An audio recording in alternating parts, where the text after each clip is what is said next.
All right, moving on, let's start the show. Okay, so many people would describe what should be the happiest day of their life as stressful. We're going to make your life a whole lot easier with the 4 commandments of stress-free wedding planning. The 4 commandments handed down from the heavens by Michael Nolte, engraved on tablets. No, I'm just kidding. Exactly I don't think right. that happened. But, sir, we're very happy for you to be here again today. Always great information about weddings, and I know we're talking about stress-free weddings today.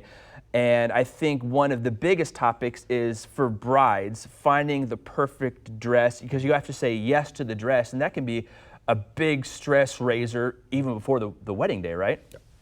Yes, it can be. And so from the words of Moses Nolte, I'll tell you that the number one thing I think the brides do that sabotages their whole dress experience is to bring an entourage. Yeah. The show Say Yes to the Dress has made people think if I don't bring 7 people and go to 7 stores, I haven't had the full experience. I always tell brides, keep it a surprise. Keep it a total surprise. The only people who should see your dress is the seamstress, the person paying for it, and the photographer. Okay. And so when you keep that a surprise, the reaction you see on the screen right now, this is the bridesmaid seeing the bride's dress for the very first time. Oh, cool. It's pretty fabulous. It's like shock and awe. And you know, the groom always has that experience too, because you know, you typically don't see your bride until the wedding day when the doors open. Exactly. So, but how neat to save that for just everybody It is. Don't at the show ceremony dad, as well. don't show anybody.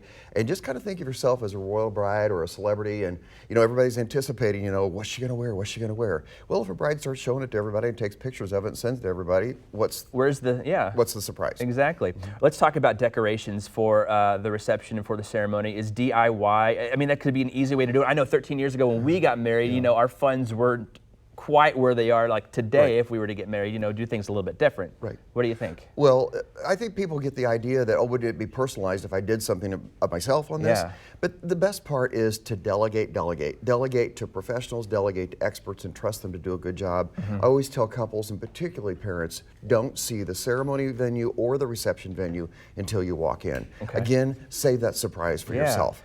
It will overstress your vendors, and it'll stress out yourself. Yeah. Definitely. So make sure you delegate, like you said. Delegate's a great word.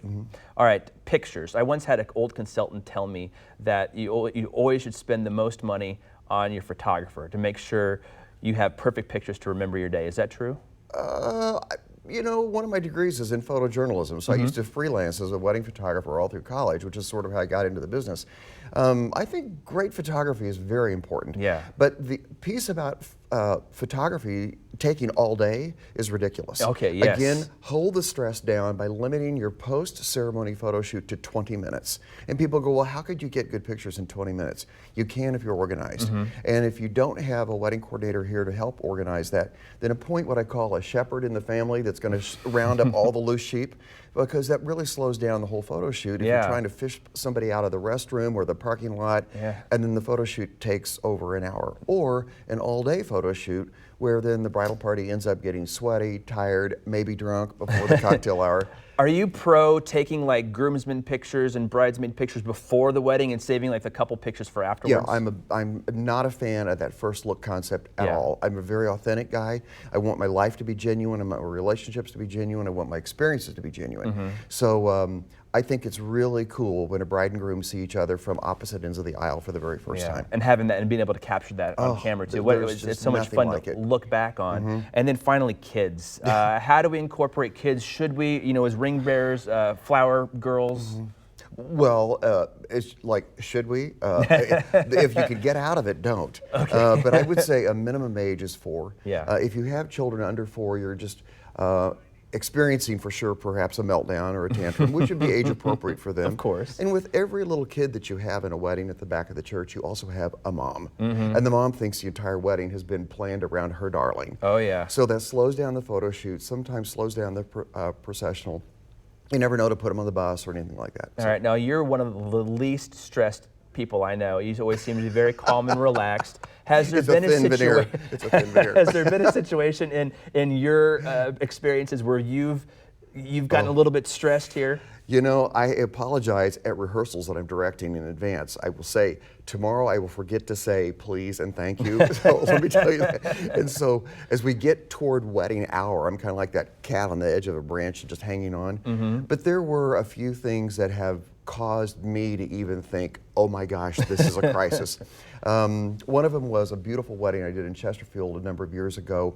Beautiful tented reception in the parents' backyard. The backyard was sloping it quite a bit, and the tent was on a subfloor that was elevated on a structure that was 8 and 10 feet off the ground at some places. Oh, goodness. It had been raining for 10 solid days. no. I expressed that concern to the tent folks in St. Louis, and they said, not a problem.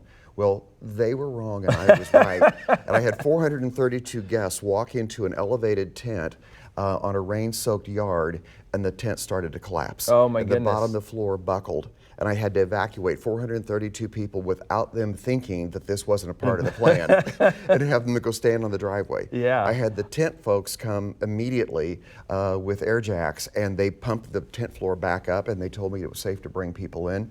And I said, if you think it's safe to really bring those guests back in, then I need you to stay under this floor for the rest of the night.